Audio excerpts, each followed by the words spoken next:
আসসালামু আলাইকুম মুসলমান ভাইরা। এখন অনেকটা গভীর রাত, তো একটা ভিডিও দেখলাম। দেখার পরে দুইটা কথা বলার জন্যই আসলাম। এক ভদ্রলোক বলছে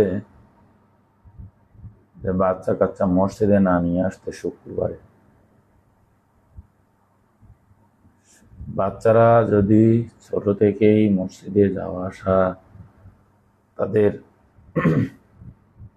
না থাকে,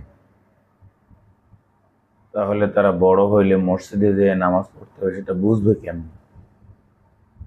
ছোট থেকেই তো যাওয়া আসা প্র্যাকটিস করতে হবে।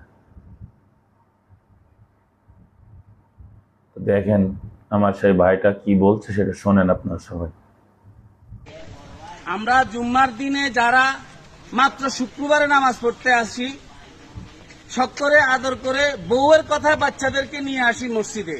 এতে করে নিয়মিত মুসল্লি যারা তাদের নামাজের বিঘ্ন ঘটে। তো উনি যে এই কথাগুলো বলছে, আসলে কথাগুলো কি ঠিক বলছে কিনা আমি জানি না। তো আমার যতটুকু মেধা আছে সেই মেধা দিয়েই বলছি, মনে হয় ভুল বলছে উনি। তো আপনারা আপনাদের বিবেক বুদ্ধি দিয়ে আপনারা জানাবেন যে উনি ঠিক বলছে না ভুল বলছে। কমেন্ট করে আমাকে জানাবেন। হয়তো আমারটা ভুল হতেও পারে, আমার জানার ভুল থাকতেও পারে। আপনাদের মাধ্যমে সেটা হয়তো আমি জানতে পারবো, আপনারা জানাবেন।